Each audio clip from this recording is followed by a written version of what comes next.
सुधार भी आप करोगे, सुधार भी आप करोगे। और इतने सारे लोग यहाँ पे मजमा मैं दिखाऊंगा, इतने सारे लोग जमा हो गए। क्यों जमा हुए? कोई पार्टी सीनियर सिटीजन की बात नहीं कर रही है, कोई पार्टी बुजुर्गों की बात नहीं कर रही है, कोई पार्टी ये नहीं कर रही है कि दिल्ली में पेंशन 7 साल से बंद क्यों है। आम आदमी पार्टी ले लो, 7 साल से पेंशन बंद है, कोई जवाब नहीं है। या फिर बीजेपी ले लो, 10 साल से ईपीएस 95 के लोग चिल्ला रहे हैं, गुहार लगा रहे हैं और कह रहे हैं कि 750 रुपए में जीवन नहीं चलता। लेकिन प्रकाश जावड़ेकर संसद में बोल देते हैं लेकिन काम नहीं करते। प्रकाश जावड़ेकर संसद में बोल देते हैं लेकिन कोई काम नहीं करता। हेमा मालिनी मीटिंग पे मीटिंग करती है लेकिन काम नहीं मिलता, मिलता है तो सिर्फ आश्वासन, आश्वासन और आश्वासन। 10 साल से कृमि कंसन पे बैठे हुए लोग आज चिल्ला रहे हैं और आज हम भी चिल्ला रहे हैं। जंगपुरा के लोगों सुन लो, जंगपुरा के लोगों सुन लो, आज हम भी चिल्ला रहे हैं कि बुजुर्गों के सम्मान में अगर कोई नहीं उठाएगा आवाज तो हम ताल ठोक के उठाएंगे। और जिससे करना है रोड पे, सड़क पे बहस करेंगे, जिस भाषा में करना है उस भाषा में करेंगे और करारा जवाब मिलेगा। यही कहूंगा, करारा जवाब मिलेगा। देखते रहिए मिनी संसद।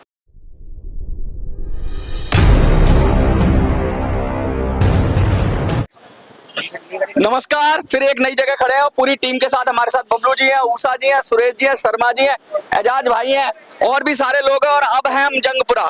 जंगपुरा एक ऐसी जगह है जब माना जाता है कि जंगपुरा डिसाइड करती है कि पूर्वी दिल्ली का भाग्य क्या होगा। और आज हम जंगपुरा के बुजुर्गों से मिलेंगे, सीनियर सिटीजन से मिलेंगे और हम यहाँ बात करने की कोशिश करेंगे, जानने की कोशिश करेंगे कि जंगपुरा के मुद्दे क्या हैं। आखिर जंगपुरा का बुजुर्ग चाहता क्या है? क्या जो ईपीएस 95 की जो बात है, क्या वो जंगपुरा का बुजुर्ग समझ रहा है? क्या यहाँ के बुजुर्गों को पेंशन मिल रही है? क्या पेंशन बढ़नी चाहिए? क्या अस्पताल में लाइनें खत्म होनी चाहिए? ये सारे मुद्दों के साथ हम जंगपुरा में और हम बात करेंगे। देखिए, भीड़ बड़ा मार्केट है जंगपुरा का और हम इस समय एक चौराहे पे, व्यस्त चौराहे पे खड़े हुए हैं और बहुत सारे लोग हैं हमारे साथ, कुछ हमारे साथ यंग लोग भी हैं, हम उनसे बात करेंगे। सर, आपका नाम क्या है? एक मिनट आइए, आपका नाम क्या है? हाँ, कोई बात नहीं। देखिए, लगातार हम कोशिश कर रहे हैं लोगों से बात करने की और हम ये जानने की कोशिश कर रहे हैं कि आखिर लोगों के मन में है क्या, आखिर लोगों के मन में है क्या। लोगों के मन में ये जानने की कोशिश के साथ साथ मैं बता दूं कि लगातार बुजुर्गों का मुद्दा, जैसा हमने पहले भी कहा था कि आज नॉमिनेशन की लास्ट डेट थी दिल्ली में और दिल्ली में नॉमिनेशन के बाद एक मिनट इधर आ जाइए सर, एक मिनट आइए। नहीं, कोई दिक्कत नहीं, कोई दिक्कत। Only 2 minutes. क्या नाम है आपका? बलवान सिंह है। बलवान सिंह जी, कहाँ रहते हैं आप? मैं इधर रहता हूँ, निजामुद्दीन में। निजामुद्दीन में रहते हैं। पूर्वी दिल्ली में आप क्षेत्र में आपका आता है, आप में यहाँ का वोटर नहीं। अच्छा, कोई बात नहीं, वोटर नहीं है। ये बताइए, क्या बुजुर्गों की कोई पार्टी बात कर रही है? बुजुर्गों के सम्मान की कोई पार्टी बात कर रही है? नहीं, कोई नहीं करी, कोई नहीं कर रही। अच्छा, मैं क्या दिल्ली के अंदर पेंशन मिलती है? 7 सालों से पेंशन बंद है बुजुर्गों की, क्या ये सही बात है? पेंशन बंद है, क्या ये सही, सरकार सही कर रही है बुजुर्गों के? देना चाहिए, देना चाहिए। अच्छा, पेंशन 2-2.5 हजार मिलती है, क्या 2-2.5 हजार में खर्चा चल सकता है किसी का?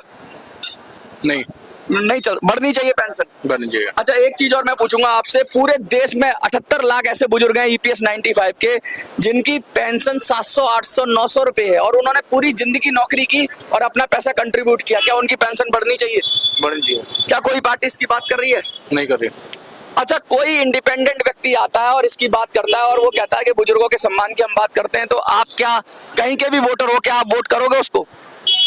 कोई भी आदमी अगर बुजुर्गों की बात उठाता है, सम्मान की बात उठाता है, बिगर पार्टी के, बिगर किसी चीज के, क्या आप उनको सपोर्ट करोगे? हाँ, सपोर्ट करेंगे। देखिए, ये जनमानस की बात है और यही हम पूछ रहे हैं। हाँ, बहुत बढ़िया, आपने बहुत अच्छी बात की। देखिए, कोशिश है, लोग बिजी हैं, भीड़ में हैं, लेकिन हमारा काम है। हमारे साथ एक और व्यक्ति आ गए, हम इनसे पूछेंगे। क्या नाम है सर आपका? थोड़ा सा घूम जाइए। श्याम किशोर यादव। श्याम यादव जी, ऐसे घूम जाइए। क्या अच्छा यादव जी, ये बताइए आपकी उम्र कितनी है? मेरा 50 हो गया सर। 50 हो गया। अच्छा, ये बताइए, बुजुर्गों को हम लोग सब सम्मान देते ही हैं। हाँ। क्या सरकार 7 सालों से पेंशन बंद कर दी है बुजुर्गों की दिल्ली में? क्या अच्छी बात है ये? नहीं, अच्छी बात तो नहीं। बुजुर्गों की पेंशन चालू होनी चाहिए। होनी चाहिए। अच्छा, बुजुर्गों को हॉस्पिटल में लाइन लगानी पड़ती है, परेशानी होती है, धक्के खाने पड़ते हैं, ये बंद होना चाहिए। बिल्कुल होना चाहिए। अच्छा, कोई पार्टी बुजुर्गों की बात कर रही है क्या? नहीं, कोई पार्टी नहीं कर रही। कोई आप, कांग्रेस, बीजेपी, किसी ने बुजुर्गों की बात की है क्या? एक और हमारे बुजुर्ग आंटी है, मैं बात करूंगा आपसे। आंटी, आपकी कितनी उम्र है आपकी? इधर घूम जाइए थोड़ा। 6, ऐसे आ जाइए, ऐसे आइए। इधर की तरफ देखना है आपको। हाँ, कोई नहीं, इधर देखना है। अच्छा कैमरा है। हाँ, कितनी उम्र है? 68। दिल्ली में पिछले 7 सालों से बुजुर्गों की पेंशन बंद है, ये कोई अच्छी बात है? नहीं, गलत बात है। पेंशन बढ़नी चाहिए बुजुर्गों की। बिल्कुल बढ़नी अच्छा, चाहिए। कोई बुजुर्गों की बात उठा रहा है, कोई मुद्दा बुजुर्गों का उठा रहा है, कोई पार्टी हो, आप हो, कांग्रेस हो, बीजेपी हो, कोई किसी ने बात की बुजुर्गों की? नहीं, किसी ने भी नहीं कहा। अच्छा, आप तो एक सीनियर सिटीजन हो, अस्पतालों में इतनी लाइन लगती है, बुजुर्गों को इतना परेशान होते हैं, और पेंशन से ना उनका थोड़ा बहुत सम्मान मिल जाता है। अगर पेंशन मिल जाती है तो उनका सम्मान सुरक्षित हो जाता है, बच्चों के सामने हाथ नहीं फैलाना पड़ता। क्या सरकार को ये करना चाहिए? बिल्कुल करना चाहिए, बिल्कुल करना अच्छा, चाहिए। कुछ बुजुर्ग ऐसे हैं देश के अंदर, लगभग 78 लाख या 1 करोड़ ऐसे हैं EPS 95 वाले। उन्होंने क्या किया, पूरी जिंदगी नौकरी की, नौकरी करने के बाद अपनी तनख्वाह काट के पेंशन फंड में जमा किया। आज उनको 700-800 रुपए पेंशन मिलती है, 1000 रुपए पेंशन। क्या 800 रुपए में जीवन चल सकता है? नहीं, बिल्कुल नहीं। क्या मजाक कर रही है सरकार उनके साथ? बिल्कुल मजाक करिए। चाय भी नहीं चलती। चाय भी नहीं चलती। क्या उनको उनकी पेंशन बढ़नी चाहिए? बिल्कुल बढ़नी चाहिए। और बुजुर्गों की बात कोई कर रहा है? अंकल जी, आप इधर आ जाइए। देखिए, हमारी बात भी छड़ी की बात करेंगे बुजुर्गों का। आप इधर आ जाइए थोड़ा सा। देखिए, आपने एक छड़ी ले रखी है। ये छड़ी जैसे सहारा देती है आपको, ऐसे जीवन में पेंशन भी सहारा देती है पेंशन। दिल्ली में 7 साल से बुजुर्गों की पेंशन बंद है, अच्छी बात है यार दिल्ली सरकार से आ रही है अभी। हाँ, आ रही है। दिल्ली सरकार ने 7 साल से बुजुर्गों की पेंशन बंद कर रखी है, क्या ये ठीक है? नहीं, 7 साल से नहीं, तो आ रही है वैसे। आपकी लगी हुई है जो नई पेंशन लगने? नहीं, अभी नहीं आई। नहीं आ रही। अच्छा, मैं एक और चीज पूछता हूँ आपसे, कितनी? अच्छा, कोई भी रीजन रहा हो। अच्छा, ये कोई भी रीजन रहा हो, कितनी पेंशन मिलती है अभी आपको? 2,500 में गुजारा हो जाता है? कुछ थोड़ा बहुत सारा तो मिली। बढ़नी चाहिए, बढ़नी चाहिए। बढ़नी चाहिए। देखो, अच्छा, 700 और 800 रुपए कुछ बुजुर्गों को पेंशन मिलती है, जो EPS 95 वाले। पूरे देश में 78 लाख ऐसे लोग हैं जिनको 700-800 पेंशन मिलती है। क्या 700-800 में जीवन चल सकता है? हाँ, वो तो ठीक बात नहीं चल सकता। नहीं चल सकता। उनकी भी पेंशन बढ़नी चाहिए। बढ़नी चाहिए। अच्छा, किसी पार्टी ने पेंशन के बारे में बात की है? कोई भी पार्टी हो, दिल से बताना, आप किसी पार्टी के हो, उससे मुझे मतलब नहीं। क्या आपने, कांग्रेस ने, बीजेपी ने, किसी ने बुजुर्गों की बात की है? किसी ने भी नहीं करी। किसी ने नहीं की। अच्छा, आप आगे आ जाइए आंटी जी। आ जाइए। मैं नहीं ना, आप ये बताइए कितनी उम्र है आपकी? 60 साल और 4। 60 साल हो गई। पेंशन मिल रही है आपको? नहीं। पेंशन मिलनी चाहिए। हाँ जी। पिछले 7 सालों से दिल्ली में बुजुर्गों की पेंशन बंद है, कोई अच्छी बात है ये? अच्छी बात नहीं है। अच्छा, पूरे देश में EPS 95 के बुजुर्ग 78 लाख हैं करीब, उनको कितनी पेंशन मिलती है? 700-800, जबकि उन्होंने पेंशन फंड में पैसा भी दिया है। तो क्या 700-800 में जीवन चल सकता है? नहीं। 800-900 1000 रुपए अगर पेंशन मिले आपको, जीवन चला लोगे आप? नहीं, कैसे चलेगा? तो फिर क्या सरकार उनके साथ गलत कर रही है? गलत तो करेगी। और सारी सरकारें हो, कांग्रेस की हो, आपकी हो, बीजेपी की हो, क्या कोई भी सरकार बुजुर्गों की बात कर रही है? कोई भी सरकार नहीं, कई बात नहीं कर। कोई नहीं कर रही।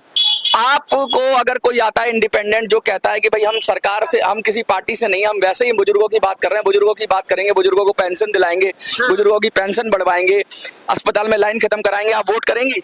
हाँ जी। देखिए, साफ हम सीनियर सिटीजन से बात कर रहे हैं, और एक साथ सब लोगों का एक सुर में यही राय है कि भाई बुजुर्गों की हम बात करेंगे। और हमारे साथ बबलू जी भी है, तो थोड़ा आज हम मुद्दा चेंज करते हैं थोड़ा सा, और हम 2 मिनट बात करेंगे मेट्रो पर, और फिर हम बुजुर्ग पे शिफ्ट करेंगे। बबलू जी, मेट्रो में लगातार मेट्रो के कर्मचारियों का क्या हाल है? जैसे ही आपने जिस तरह से सर्कुलेट किया, आपकी टीम है, उषा जी हैं, सारे लोग लगे हुए हैं, मेट्रो में जो भ्रष्टाचार हो उस पर कुछ बोलिए। जी, दिल्ली मेट्रो में भ्रष्टाचार तो चरम सीमा पर है। यहाँ पे भर्ती के नाम से लेकर के GST के नाम से लूटा जाता है लोगों को। तो उन भाइयों से मैं कहना चाहूंगा, आओ सही वक्त आ गया है, पार्लियामेंट में अगर बात अपनी उठवानी है और मेट्रो की आवाज को, जो भ्रष्टाचार को अगर खत्म करना है, तो मनोज सुराज जी को वोट देकर भारी बहुमत से जिताना है। क्योंकि किसी पार्टी वाले को वोट दे देंगे तो वो तुम्हारी बात को वहां नहीं उठाएंगे, क्योंकि उनको भी कमीशन मिलना चालू हो जाएगा। तो दिल्ली मेट्रो को जो भर्ती के नाम पर जो लिया जाता है, GST के नाम पर लूटा जाता है। अब तो नई खबर आ रही है कि रीजॉइनिंग, ये क्या बला है? रीजॉइनिंग ये है कि 1 साल का कार्ड बना देते हैं, कार्ड बनाने के बाद फिर उनसे 1,30,000 रुपए ले लिए जाते हैं, 2 लाख ले लिए जाते हैं, उसके बाद रीजॉइनिंग कर देते हैं। लूटो, और आम जनता लूटती है। 500 का नोट देंगे तो 100 रुपए लूटे जाएंगे। कोई भी कर्मचारी चोरी नहीं करना चाहता है, और कोई भी कर्मचारी लूटना नहीं चाहता अपनी सैलरी में। जब उनसे पहले से ही तुम 2 लाख रुपए ले लोगे तो लूटेंगे। मगर उनसे मैं कहना चाहूंगा, सफाई कर्मचारियों का कहाँ कसूर है जो 18,000 रुपए अकाउंट में आने के बाद वो भी आप वापस ले लेते। सभी दिल्ली मेट्रो के प्राइवेट कर्मचारियों से बोलना चाहूंगा, अब अपना डंडा उठा लो और इन भ्रष्टाचारियों को भगा दो और मनोज सुराज जी को संसद में पहुंचा दो, जो तुम्हारी आवाज को उठाकर तुम्हें न्याय दिलाने का काम करें। लेकिन लगातार ये जो बबलू जी है इनका गुस्सा जायज है, क्योंकि मैं दिल्ली मेट्रो की बात कर रहा हूं, लेकिन हमको सीनियर सिटीजन की भी बात करेंगे और हम रोकने की कोशिश करेंगे, हम बात करने की कोशिश करेंगे। सर नाम क्या है आपका? 1 मिनट देंगे? चलिए कोई बात नहीं, बहुत भीड़ है और लोग जा रहे हैं आ रहे हैं, लेकिन हम उन्हीं में से भीड़ में से कोशिश कर रहे हैं कि जाने के लिए। हमारे साथ उषा जी भी है। उषा जी, आप लगातार लोगों को बता रही है, थोड़ा सा आगे आ जाइए, आप बात कर रही है, कैसा अनुभव रह रहा है? जनता का क्या रेस्पॉन्स है? बुजुर्गों का क्या रेस्पॉन्स है? बुजुर्गों का यही रिस्पॉन्स है कि है ना, क्या कहते हैं, उनको भरपूर पेंशन मिलनी चाहिए, जिससे उनका कम से कम महीने का गुजारा हो जाए। 700 रुपए में कुछ नहीं होता है। 700 रुपए में इंसान कुछ भी नहीं कर सकता, कुछ सोच भी नहीं सकता। तो कम से कम जब इंसान चीख चीख के हर तरीके, हर मोड़ पे, हर चौराहे पे वो ये बात बोल रहा है, तो ये बात जो बड़े अधिकारी हैं, बड़े लोग हैं, इनको क्यों नहीं समझ में आ रही है? कम से कम हर कोई हर दुख को समझता है, तो इस दुख को कौन समझेगा? जिनके हाथ में ये पावर है, कम से कम वो इस बात को तो समझे। वो अपना दुख किसको जाकर कहें? बुजुर्ग लोग अपनी आवाज कैसे पहुंचाएं? मनोज सुराज जी की तरफ से ये मुद्दा उठाए, तो कम से कम इनको सपोर्ट देके वो इस मुद्दे को आगे लेके जाना। तो मैं चाहती हूँ जनता से हाथ जोड़ के कि वो ज्यादा से ज्यादा वोट देके उनको इस मुद्दे पे आगे एजाज भाई थोड़ा सा आप इधर आ जाइए, मैं आपसे कि मनोज सुराज जी का भाइयों कोई चुनाव लड़ने का मकसद नहीं था। आपके न्याय के लिए, बुजुर्गों के सम्मान के लिए और दिल्ली मेट्रो में प्राइवेट कंपनियों में जो भ्रष्टाचार चरम सीमा पर है उनको संसद में बात पहुंचाने के लिए मनोज सुराज जी ने संकल्प लिया है। आप उनको जिताएं, उनके हाथों को मजबूत करें। अब आपको डरने की जरूरत नहीं है, किसी के रिजॉइनिंग के देने की जरूरत नहीं है, किसी को जीएसटी के नाम पर देने की जरूरत नहीं है। मनोज सुराज जी के हाथ मजबूत करें और आपकी बात मरते दम तक संसद में उठाने का काम सिर्फ मनोज सुराज जी करेंगे। एजाज भाई थोड़ा सा आप आगे आ जाइए, कैसा अनुभव रहा? क्योंकि हम अपनी टीम से आज कोशिश कर रहे हैं बात करने की, आप लगातार हर दिन हमारे साथ रहे हैं। बुजुर्गों ने कैसा रेस्पॉन्स दिया? कि किसी कोई पार्टीबाजी में बुजुर्ग फंसे हुए थे या वो कह रहे थे कि भाई मुद्दे पे वोट करेंगे? भाई वो लोग ये करेंगे, सब सही कर रहे हैं, आप जो कर रहे हैं हाँ। अच्छा कर रहे हैं, ये होना चाहिए ऐसा। और पेंशन मिलना चाहिए, हर महीने मिलना चाहिए, इससे जो उनका खर्चा पानी चलता रहे और उनको क्या बोलते हैं, ये किसी का मोहताज ना बने वो। आजकल बच्चे भी अपना अपने काम में बिजी होते थे, अपनी जिंदगी में बिजी हो जाते, तो बुजुर्गों का एक सहारा होता है। और हम बता दें आपको कि हमारा जो चुनाव चिन्ह है वो भी हम बात करेंगे, वो छड़ी ही होगा बुजुर्गों के सहारे की।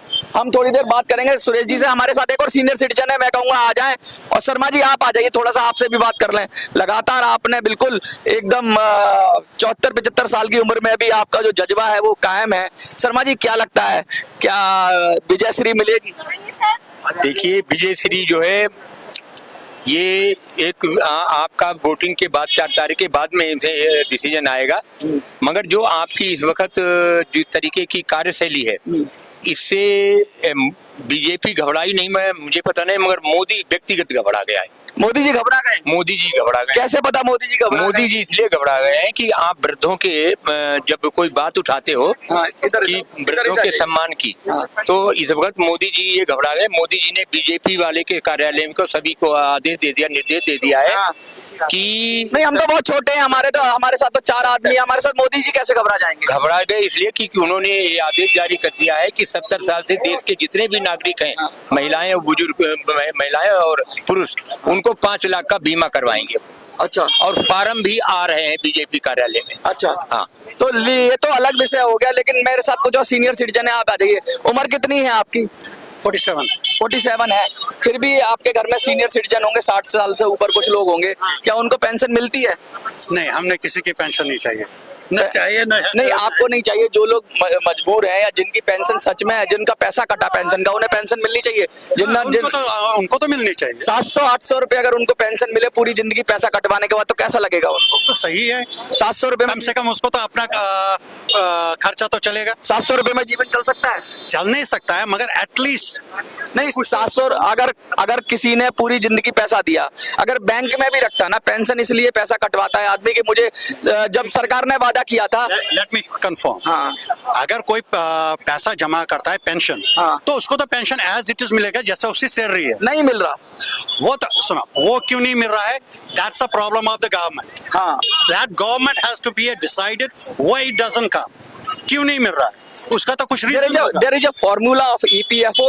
It will listen take. to me, listen to me. Yes. What you told me, now we listen. Okay, okay. There is a problem between the government.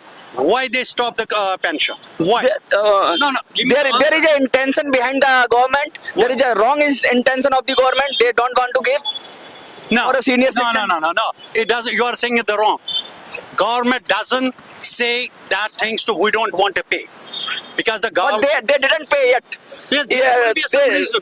There will be some reason. They are fighting for 10 years. Some people have died due to See, lack of money. fighting at 10 years. What for is the court? Why not they go to Supreme Court? They already go. They already go to Supreme Court. Supreme Court had decided they increase the limit of the pension. They increased to 7,500 to 15,000. But still the order is pending. Still Who has to do the order? government. The Supreme Court, if is issue the order, the government has no right to stop the money. This is, the highest court is the Supreme Court. If There is some technicality. There is some technicality. No, you are saying wrong these things. If the Supreme Court passed something, that's over. The government couldn't do, even our Prime Minister couldn't do anything. If Supreme Court order anything, he has to Supreme honor Court that. is bound to the law. Supreme Court is bound to the law. Without law, because you are saying Supreme Court has already declared to pay this much money. They increase the limit. They increase. Now the government is deciding that policy making is the government decision. Now government will make the policy. Supreme Court will not make the policy. Then Na? why you saying to me the Supreme Court has already declared to increase the Nahi, limit? so when the people go to the Supreme Court, then Supreme Court order to the government and government increase. You must have a first information on yourself. Then you must ask the question. Okay. Because you don't have the information. I have the information. I have the information. I have the information. Let me say something. I have the information. Listen to me, please. Tell me. Listen to me. The people from different part of the India, they go to Supreme Court that our pension is very low. It is less than 1,000. Then the Supreme Court say that your limit is contribution limit is very low, 7,500. It should be increased. Supreme Court give the order to the government and government increase. After the pressures of Supreme Court, government increase the limit, but still government saying that the limit is very low. 15,000 is very low because the implementation of the limit is from the year of 2011 and 2015. When before the 2011 or 2015, the people are asking for money because they are not coming in this order. Because now you are giving the relief to the new pension contributor, but the old pension All is gone. Old- Don't expect you have a 50 years old money you will be getting it now. That's gone. That's absolutely gone. You don't get it. कमाल की बात कर रहे हैं कि जो बुजुर्गों ने पैसा जमा किया वो चला गया। अंग्रेजी में बात कर रहे हैं, उन्होंने किया जो आप बुजुर्ग थे, आप 80 साल के थे, आप रुकिए एक मिनट, आप 80 साल के थे, 95 साल के थे, अगर आपने 80 में, 82 में, 83 में, 85 में, 90 में, 95 में पैसा जमा किया तो वो गया मिट्टी में। ये कह रहे हैं भाई साहब, ये इनकी बात है, ये इनकी बात है कि कौन पैसा चला गया, यानी आपका 50 साल की पुरानी अगर आप हो गए, आप बुजुर्ग हो गए, मेरे को पता EPS 95 के लोगों को मिल रहा है, आपको पता है 78 लाख। हाँ बोलते हैं कि लोगों ने पैसा जमा किया। हाँ किया है। अगर पैसा जमा किया तो उसका पेंशन मिलेगा, और जिससे पैसा नहीं, जिसको फ्री फंड में पैसा मिल रहा है as old age home, old man, old कितना मिलता है? ओल्ड एज पेंशन 2,500 मिलता है, 2,500 और जिन्होंने पैसा जमा किया उनको जा रहा है, टैक्स पैसा जा रहा है। तो इन्होंने इनका भी पैसा क्या है? ये मत बोलो कि इससे पैसा जमा किया है इसको पेंशन नहीं मिल रहा है। ये आप गलत इन्फॉर्मेशन कर रहे हैं, आप गवर्नमेंट को बदनाम कर रहा है। आप गवर्नमेंट को बदनाम कर रहे हैं। नहीं 750 नहीं मिलता, अगर मिलेगा तो मानेंगे आप। अगर 750 मैं ये नहीं बोल रहा आपको, 750 मिल रहा हो, गवर्नमेंट का ये 750 अगर मिल रहा होगा, 750 अगर मिल रहा हो, 750 मिल रहा होगा तो मानेंगे। Do you have the information? अगर इसने पेंशन का पैसा कटवाया इसको पेंशन मिलेगा, अगर इसे परदादा ने किसी ने नहीं कटवाया, उन्होंने मैं परदादा की बात नहीं कर रहा, मैं परदादा की बात नहीं कर रहा, मैं परदादा की बात नहीं कर रहा, मैं परदादा की बात नहीं कर रहा, मैं उस व्यक्ति की बात कर रहा हूँ जिसने पैसा जमा किया जिसने पैसा जमा किया जीवन भर कर, फैमिली पेंशन को मर्ज कर दिया गया 1995 में। 1995 के अंदर फैमिली पेंशन को मर्ज कर दिया गया EPS 95 में, और सरकार ये वादा करती है कि आपकी पेंशन भी सरकारी कर्मचारी की तरह आएगी। लेकिन आज 700 रुपए मिलती है, 700 रुपए मिलती है, 700 मिलती है। और गवर्नमेंट ने खुद स्वीकार किया है, गवर्नमेंट ने खुद स्वीकार किया है, गवर्नमेंट ने खुद स्वीकार किया है कि ये गलत है। मोदी जी ने 2 बार मीटिंग करके कहा कि आपके मुद्दे जायज हैं और ये गलत है, लेकिन जनता में से ही कुछ लोग उठ के बोलते हैं कि सरकार सही है, तो गुस्सा आता है, और गुस्सा आना जायज भी है। क्योंकि जब मोदी जी खुद कह रहे हैं कि ये गलत है, अरे गलत है तो सही कौन करेगा? कोई खुदा आएगा ऊपर से सही करने के लिए? आप ही तो करोगे। 10 साल से आप कुर्सी पे बैठे हुए हैं और लगातार आपसे बात की जा रही है, तो सुधार भी आप करोगे, सुधार भी आप करोगे। और इतने सारे लोग यहाँ पे मजमा मैं दिखाऊंगा, इतने सारे लोग जमा हो गए। क्यों जमा हुए? कोई पार्टी सीनियर सिटीजन की बात नहीं कर रही है, कोई पार्टी बुजुर्गों की बात नहीं कर रही है, कोई पार्टी ये नहीं कह रही है कि दिल्ली में पेंशन 7 साल से बंद क्यों है। आम आदमी पार्टी ले लो, 7 साल से पेंशन बंद है, कोई जवाब नहीं है। या फिर बीजेपी ले लो, 10 साल से EPS 95 के लोग चिल्ला रहे हैं, गुहार लगा रहे हैं और कह रहे हैं कि 750 रुपए में जीवन नहीं चलता। लेकिन प्रकाश जावड़ेकर संसद में बोल देते हैं लेकिन काम नहीं करते। प्रकाश जावड़ेकर संसद में बोल देते हैं लेकिन कोई काम नहीं करता। हेमा मालिनी मीटिंग पे मीटिंग करती है लेकिन काम नहीं मिलता, मिलता है तो सिर्फ आश्वासन, आश्वासन और आश्वासन। 10 साल से कृमि कंचन पे बैठे हुए लोग आज चिल्ला रहे हैं, और आज हम भी चिल्ला रहे हैं। जंगपुरा के लोगों सुन लो, जंगपुरा के लोगों सुन लो, आज हम भी चिल्ला रहे हैं कि बुजुर्गों के सम्मान में अगर कोई नहीं उठाएगा आवाज तो हम ताल ठोक के उठाएंगे, और जिससे करना है रोड पे सड़क पे बहस करेंगे, जिस भाषा में करना है उस भाषा में करेंगे, और करारा जवाब मिलेगा। यही कहूंगा, करारा जवाब मिलेगा। देखते रहिए मिनी संसद।